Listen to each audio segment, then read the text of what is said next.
கமலஹாசன் ரசிகர்கள் ரஜினிகாந்த் ரசிகர்களை எப்படி ஏமாத்துறதுன்னு அது ஒரு பிளான் போட்டான். கமலஹாசன் அந்த பக்கம் சேர்ந்தால் நடிப்பு வேறு, நீங்கள் ரசிகர்களாக இருந்தது வேறு. இன்றைக்கி அவர் போகிறது தப்பான பாதை. உங்களை முட்டாளாக்குவதற்காக அவரை வச்சுக்கிட்டு உங்கள் ஓட்டை வாங்குவதற்கு முயற்சி செய்வார்கள். விஜய்க்கு எதிராக திருப்பி விடணுங்கிறது தான் உங்களுடைய இது. இப்போ ரஜினிகாந்த் என்ன பண்ணாங்க? ரஜினிகாந்த் எவ்வளோ திட்டினாலும் பதில் சொல்ல மாட்டாரே. சீமான்லாம் எவ்வளோ கிரிட்டிசைஸ் பண்ணாரு, எவ்வளோ பதில் சொல்லியிருக்காரா? இந்த ஆதவர்ஜுனத்துக்கு ஸ்டாலினே ஃபோன் பண்ணி பதில் கொடுங்கன்னு சொல்லி அவரை தொந்தரவு பண்ணி நச்சரிச்சிருக்காங்க. இவங்களுக்கு பயந்துக்கிட்டு தான் அவர் பட்டம் படாமலே ஒரு பதில் சொல்லிட்டார்.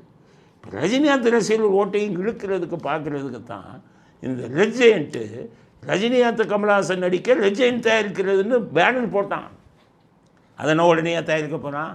முதல்ல சுந்தர் சி தான் அதை டைரக்ட் பண்ணுறதா இருந்தது. அதுக்கப்புறம் கமலஹாசன் வேறு ஒரு டைரக்டரை கூப்பிட்டு கதை கேட்டார். எலெக்ஷனில் இவங்க 2 பேர் போட்டரை வாங்கணும்ப்பா, இந்த படத்தை நம்ம எடுக்கிறோன்னு அறிவிப்பு விடு. இன்னும் படமே ஆரம்பிக்கலை. படம் 2027 தான் ஷூட்டிங் ஆரம்பிக்க போகுது. ஆனால் இப்போ போட்டான் பாருங்கள் ஒரு வீடியோவை, 2 பேர் சேர்ந்துற மாதிரி. எதுக்கு? ரஜினிகாந்த் ரசிகர்களையும் கமலஹாசன் ரசிகர்களும் ஒட்டை ஏமாற்றி வாங்கணும். நம்ம ரெஜெயின்ட் எடுக்குதுப்பா நம்ம தலைவர் படத்தை அப்படின்னு ரஜினிகாந்த் ரசிகர்கள்லாம் ஓட்டு போட்டுருவான்.